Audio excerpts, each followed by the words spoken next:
What's up, y'all? Hit that like, subscribe, and let's get it today. Today, I'm doing just a little quick short on my NYX handmade boots. My NYX handmade boots. Now, first of all, I want to say this. This is an American company. There are a couple of them, but this is American-made company, and they've been around for years upon years. A lot of companies, they sell you on different things, but what my main goal is today is to tell you how to break them in without taking weeks and months. Now, if you planning on getting some of these, check them out. You know, it's well worth it. It's not cheap though. All right, let's get started. Come with the standard box. Paper ain't real big, it's just regular paper.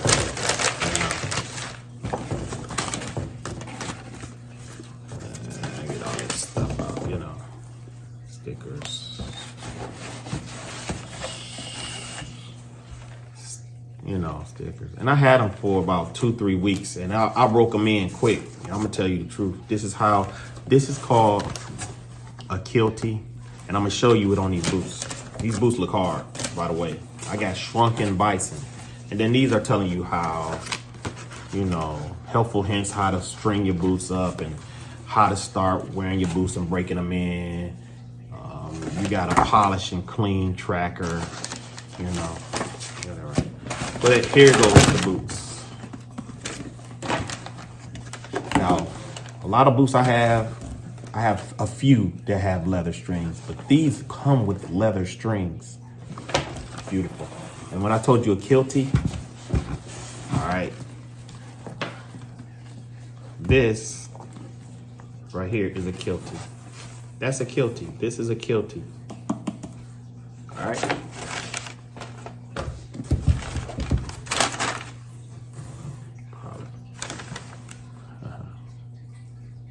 You know, so you got your little polish.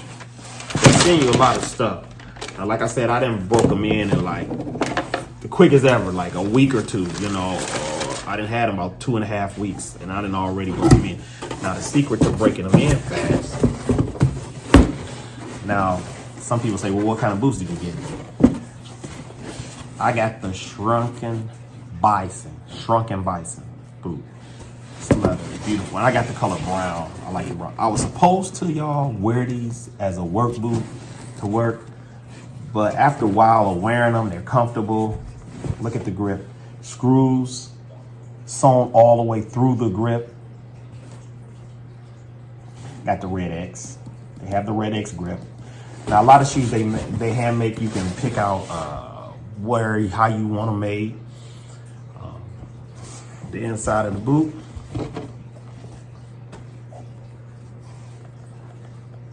It says NYX handmade boots. And then the way I broke mine in faster than anybody else. And it's not even people didn't even think of it. I got an insole, a leather insole. That's all I bought was a leather insole.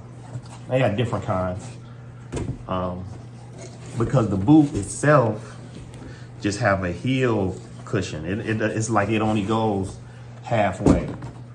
Now the boot on the inside is all leather, stacked in leather, so it don't have a cushion heel like you have in your tennis shoes or your other boots that you would normally get. So they just let your foot form into the leather after time. Me on the other hand, I wanted my boots to not necessarily form in time. I wanted my boots to have a quicker breaking in time, you know, because I didn't want to take time for. So with this leather cushion, it's still gonna break in, and then my foot imprint and everything else gonna be in there, but it's more cushioned, so to me it's a quicker breaking in time. Your feet won't have to take a while to bend it in and get it in. Also, the thing about these boots, I didn't have a lot of luxury boots, and these are up there with them. And they beating a lot of big luxury brands being handmade. The only thing you may not like about these kind of boots is that the only thing you may not like about them is that it takes a long time to make. It takes a long time to make. And you know what? You can see a person, and like I said, this is your kilties and leather strings. One thing you may not notice, you'll see people with these boots on. You're like thinking they're ordinary, just regular boots. And no, these boots cost. I mean, they cost a bag. It ain't like it's you gonna get them and they're cheap, but they last forever. They can re-sole your grip. Now, as for me, I'm not no type of pole climber, no type of logger, so I got a moderate heel stack. Moderate heel stack is where to go unless you climbing trees, climbing poles, electrical poles. You're a logger. Then you get the bigger heel stack. But other than that, get the regular one. It's easier to break in and walk. You don't need some super high heel unless you really need it. As for the toe, I would suggest getting a composite toe. Get a composite toe. It's a lot stiffer. Now, if you're working where you think you're going to drop something super heavy, they also do steel toe. Like I said, this boot company is a boot company that specializes in a lot of more work boots and hiking boots to me. But the boots look so hard, you can wear them every single day. Like I was going to use these with the composite toe for work boots or steel toe. I was going to think about getting it but then I said, no, these bad boys too nice for me to wear. And you can see the different, what I really like about it is the different textures of the bison leather. And it just, to me, you can see the different textures of the bison leather. And then, like I said, this is sewn all the way through. Now this is called a mock toe. When it looks like them penny loafers from a long time ago, to me, it's like a mock toe. I kind of like the mock toe look. But like I said, there's a lot of American-made, handmade boot companies that I'm just pushing y'all up to even give them a quick look.